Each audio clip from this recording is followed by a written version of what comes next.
Lo que hallaron adentro parecía sacado de una pesadilla.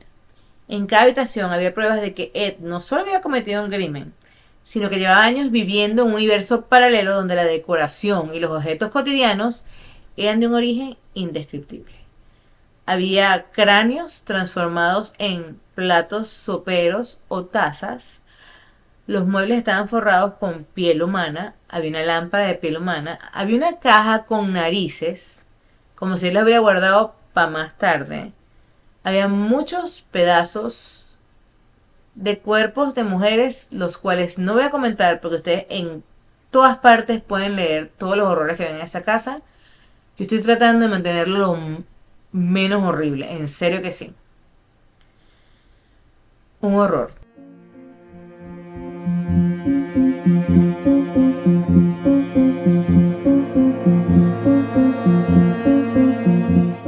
Este episodio llega a ustedes gracias a Concafé, More Than Coffee y Katie Marketing Solutions. Tu éxito es el nuestro. Hola y bienvenidos al episodio número 10 de Un Cuento Horrible, el podcast que ya tiene más episodios que mis idas al gimnasio en este año.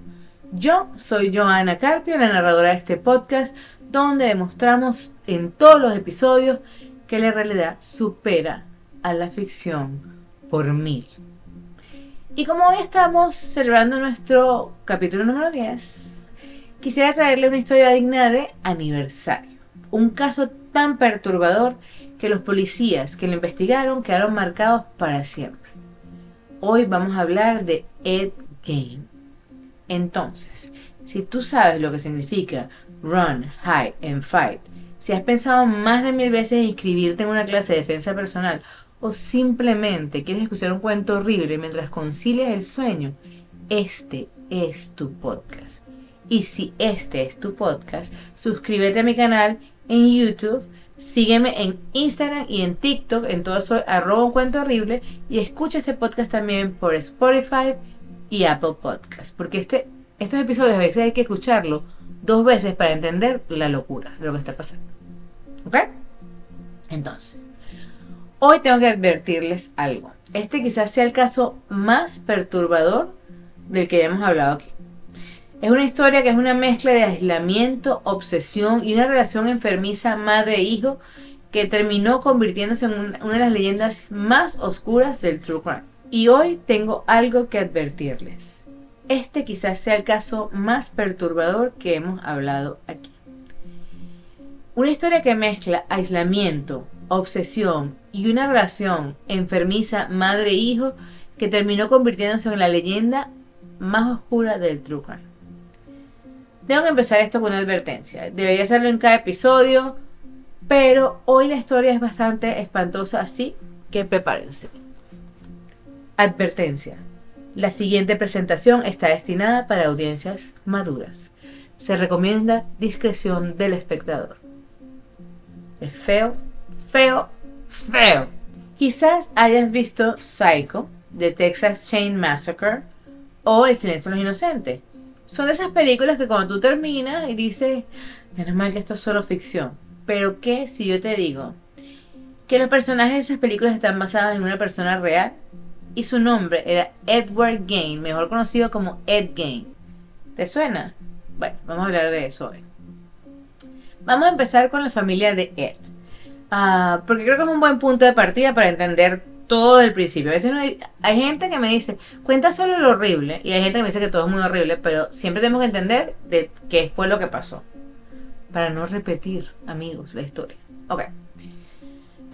Los padres de Ed eran Augusta y George. Augusta era descrita como una mujer corpulenta, lo cual nosotros en este podcast no aceptamos el body shaming, no nos gusta, pero así la describían, eran otros tiempos. Bueno, era de carácter intimidante, con una expresión muy severa. Había sido criada bajo un código de conducta estricto que su padre reforzaba a punta de golpizas. Porque no hay, mejor dicho, que la letra con sangre entra. No, señores, no es así. Bueno, al final ella creció en un hogar muy rígido, con creencias religiosas extremas. George, el futuro padre de Ed, era descrito como un hombre silencioso, con un aire reservado, incluso se podría decir digno. Él quedó huérfano siendo muy joven. Su familia había muerto, según se decía, ahogada en el Mississippi con una inundación. Él nunca tuvo un hogar estable, entonces trabajó a lo largo de su vida, trabajó en muchas cosas, trabajó en el ferrocarril, fue carpintero, fue vendedor de seguros, no sé si aseguraba carretas y caballos, pero bueno. Se rumoraba que no podía mantener un trabajo por mucho tiempo porque le gustaba mucho la bebida. Todo lo que ganaba se lo bebía. ¿Cómo se conocieron Augusta y Jorge? No está muy claro. Se decía que Augusta lo eligió porque era fácil de manipular y George la eligió a ella, no tengo ni idea por qué, porque ella era malísima con él, o sea, verbalmente abusiva, lo llamaba inútil, bueno para nada, holgazán, y lo hacía en público. Entonces George se iba al bar, se tomaba su cervecita, su whisky, su Tennessee whisky, o no, y cuando regresaba a la casa también le gustaba golpear a Augusta, o sea, me parece que él buscaba la valentía del alcohol para pegarle. Y ella, cuando eso pasaba, Augusta terminaba de rodillas pidiéndole a Dios que se llevara a su marido. No era un buen matrimonio. No, no era bien. Hay otros rumores que Augusta salió embarazada antes de casarse y por eso cuando nació en enero de 1902 su primer hijo Henry era como muy grande para el tiempo que supuestamente tenía. Bueno, escuchamos y no juzgamos. O si juzgamos. En 1906 nace Edward. Ellos vivían en ese momento en La Crosse, Wisconsin. Que por cierto, Wisconsin, Ed Gein, Jeffrey Dahmer. ¿Qué está pasando? ¿Qué está pasando? Bueno, en 1915 Augusta obliga a George a mudarse de La Crosse, que ella llama un pozo de suciedad. Y se mudaron a lo que ella pensaba sería un lugar más modesto. Una granja de 155 acres en Plainfield, Wisconsin. Ahí aisló a sus hijos del mundo exterior. Les prohibía juntarse con lo que llamaban mujeres pecaminosas, a quienes consideraba prostitutas y seres del demonio. Para ellas, todas las mujeres eran así, excepto ella misma, claro. A pesar de que salió embarazada por el matrimonio, pero bueno. Siempre se ve la paja en el ojo del vecino, ¿no? Bueno, en la granja, Augusta tenía el control absoluto. Los niños solo podían ir a la escuela y regresar directo a la casa a hacer sus tareas, nada más. Ella predicaba constantemente sobre la inmoralidad del mundo y repetía que todas las mujeres eran naturalmente prostitutas, instrumentos del diablo. Primero Augusta, trabajadoras sexuales. Vamos a respetar y llamar las cosas. Ya no nos las llamamos prostitutas. Está mal eso. Otra cosa súper rara, ella no dejó que pusieran electricidad en la granja. Entonces es una casa oscura llena de velas y leyendo la Biblia todo el tiempo. Súper raro, no nos gusta. Edward era descrito como un chico tímido y decían que se metía mucho con él en el colegio porque se reía solo, lo cual, chaval, yo me río sola un montón aquí en esta casa. El perro y yo, Maggie y yo empecé riendo y hablando con él. Soy buena persona yo, no sé. Su mamá no quería que tuviera amigos, así que lo castigaba durísimo si apenas mencionaba que había hablado con alguien. O sea, una locura. Básicamente ella quería tener todo el control sobre él y al final sí pudo, pues. La familia eran Edward, Henry, Augusta y George, aunque George casi nunca estaba en esa casa. O estaba trabajando o estaba borracho. De él no se habla mucho más en realidad. En cambio, Augusta y Ed se volvieron muy cercanos, prácticamente inseparables. Edward decía que su madre era su primer amor, su mejor amiga. Estaba obsesionado con ella. El 1 de abril de 1940, George, el padre, murió de un fallo cardíaco, probablemente relacionado con su alcoholismo.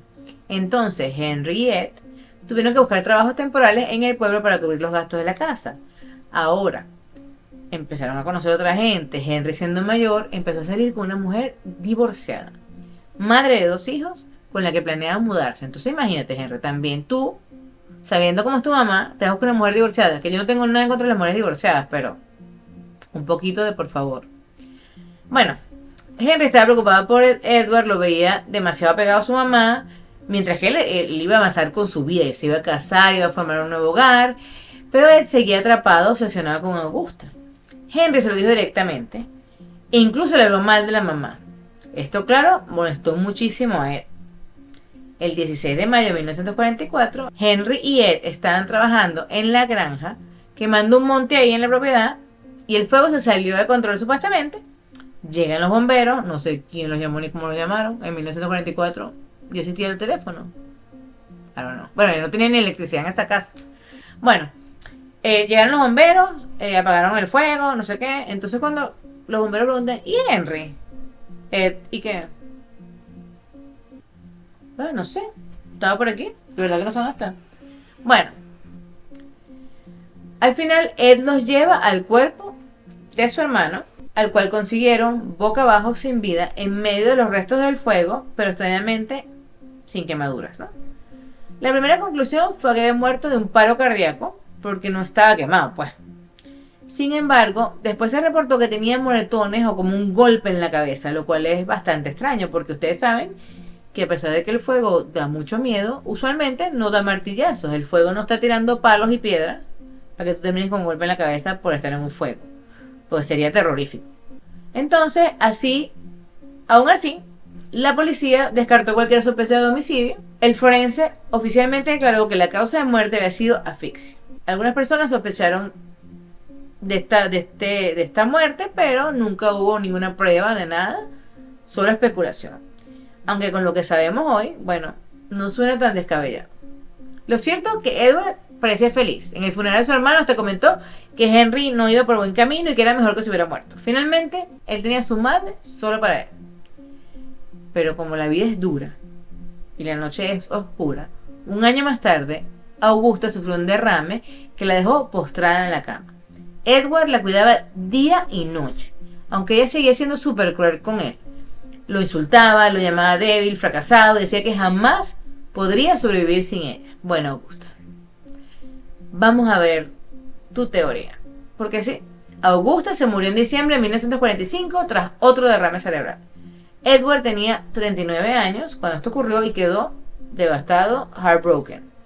Se había quedado completamente solo, sin habilidades sociales, sin herramientas para la vida, más allá de los trabajitos que hacía en el pueblo. A partir de aquí es que todo se va a la mierda. La casa en la que vivían era bastante grande y Ed se quedó solo. Entonces lo que él hizo fue tapiar la mayoría de los cuartos y dejó solamente el cuarto de su mamá como un altar, como intacto, como si ella fuera a regresar o estuviera ahí. Probablemente era su manera de negar la muerte de ella, ¿verdad? El resto de la casa, en cambio, se convirtió en un basurero. Montones de desperdicios, muebles llenos de polvo, objetos tirados por todas partes. Edward básicamente vivía en la cocina rodeado de basura. Edward era lo que conocemos hoy como un acumulador compulsivo, pues, un hoarder. Durante mucho tiempo nadie parecía notar realmente a Ed. Era solitario, rara vez salía de la granja, solo lo veían en el pueblo cuando iba a ser mandado o cuando tomaba una cerveza en la taberna de una señora que se llamaba Mary Hogan. Claro, después que todo se descubre, la gente empieza a recordar conversaciones y pensaron, debimos haber prestado más atención a las señales. Pasa que es difícil porque a veces hay personas que son simplemente raras y no pasa nada, son así, no están haciendo nada malo. Pero luego hay personas raras como Edward y sí están tramando cosas malas y oscuras. ¿Cómo distinguir a esta persona? No lo sé. Buena pregunta, hemos tratado de hacerlo todo este tiempo, no hemos podido todavía. Bueno, después de que se descubrió todo sobre Ed, la gente empezó a darse cuenta, oye, este tipo hacía estos comentarios a veces, sus chistes eran raros. Mary Hogan, la dueña de la taberna, donde todos iban a tomar algo, un día desapareció. Lo único que se encontró fue un charco de sangre. Nunca más se volvió a ver a Mary. Y Ed, cuando escuchaba que la estaban buscando, decía, es que Mary está pasando la noche en mi granja. Y todo el mundo se reía, pero como incómodo, como que bueno. Él siempre ha sido raro, porque es muy mal gusto, pero nunca pensaron que él le iba a hacer daño a nadie. Hasta que pasó lo de Bernice Worden. Bernice Worden desapareció el 16 de noviembre de 1957. Esa tarde, su hijo Frank volvió al pueblo después de un día de cacería y pasó por la ferretería donde trabajaba su madre. Bernice tenía 58 años y era viuda. Frank notó que ella no estaba, y lo cual le pareció súper raro porque la puerta principal estaba abierta al mismo tiempo que la puerta trasera. Entonces se puso a revisar el lugar y cuando vio sangre en el suelo, cerca de la caja registradora, se preocupó, ¿verdad? Se acercó más y encontró un recibo, y era un recibo por medio galón de anticongelante a nombre de Ed. En ese momento Frank pensó, esto no es sospechoso, esto es una bandera roja gigante. Llamó a la policía para informar que su madre estaba desaparecida y que Ed había sido su último cliente ya que no habían recibos posteriores. Los oficiales van a la ferretería, revisan todo el lugar y luego decidieron irse directamente a la granja de Ed a preguntarle, o sea, ¿qué hacías aquí? ¿Viste algo cuando estabas aquí? ¿Sabes algo del paradero de la señora Warden? O sea, él era el último que la había visto aparentemente. Al llegar, ellos se dirigen a lo que se llama una cocina de verano, que está detrás de la vivienda. Suena super fancy, pero no lo es. En la cocina de verano es como una cosa que está detrás de la casa cuando tú quieres desangrar a un animal que hayan cazado o que sea de la misma granja, ahí se hacía. Cuando estos policías entran a esta cocina de verano, que más bien ya llamaría yo cocina del terror, consiguieron a Bernice, guindada por los pies, eh, abierta de el cuello a la pelvis, como si fuera un animal de caza, que él estaba curando, decapitada. Entonces, bueno, evidentemente estos policías horrorizados llaman a refuerzo y en pocas horas la granja de Ed está llena de agentes por todos lados. Entran a revisar la granja de lo que después sería conocido como la Casa de los Horrores de Plainfield. Lo que hallaron adentro parecía sacado de una pesadilla. En cada habitación había pruebas de que Ed no solo había cometido un crimen, sino que llevaba años viviendo en un universo paralelo donde la decoración y los objetos cotidianos eran de un origen indescriptible. Había cráneos transformados en platos soperos o tazas. Los muebles estaban forrados con piel humana. Había una lámpara de piel humana. Había una caja con narices, como si él la hubiera guardado para más tarde. Había muchos pedazos de cuerpos de mujeres, los cuales no voy a comentar porque ustedes en todas partes pueden leer todos los horrores que ven en esa casa. Yo estoy tratando de mantenerlo lo menos horrible, en serio que sí. Un horror. Lo peor, el hallazgo más perturbador es que Ed tenía como una colección de máscaras, pero no eran máscaras, eran caras de mujeres que él cortó la piel y las pegó en la pared. Además, él estaba confeccionando un traje para poder convertirse, aunque fuera por un rato, en su mamá. Él mismo lo confesó después, que se vestía con esas piezas en la soledad de su casa, convencido que así podía revivirla. O sea, ellos consiguieron unos leggings de piel y una camisa hecha de piel anatómicamente correcta, si me entienden lo que les quiero decir. Además de otras cosas horribles que no voy a decir. ¿Y de dónde sacaba Ed estas ideas? ¿Cómo se le ocurría? O sea, y además, ¿quién le enseñó a Ed a coser? O sea, la creatividad torcida no le faltaba. Lo de la lámpara, por ejemplo, era como si estuviera haciendo manualidades, pero en la versión del peor Pinterest que hayas visto en tu vida. Y si lo pensamos bien o mal, Ed era, y me duele decirlo, un verdadero rey del do it yourself. Suena ridículo ponerlo así, pero verdad que tenía ingenio y tenía para proyectos caseros, aunque eran absolutamente repugnantes. Es que tenía un talento retorcido, de verdad. Y lo que hizo fue tan asqueroso que hasta hoy cuesta creerlo real. Y claro, entre las pruebas también aparecieron restos que confirmaban la desaparición de Mary Hogan, la dueña de la taberna del pueblo. Lo que antes parecía un chiste de mal gusto de él resultó ser una confesión velada. La magnitud de lo que encontraron llevó a la policía a estimar que al menos 15 cuerpos habían pasado por las manos de Ed. Y entonces, ¿Ed mató 15 mujeres? No. Resulta que Ed se dedicaba a desenterrar tumbas. Él tenía varios...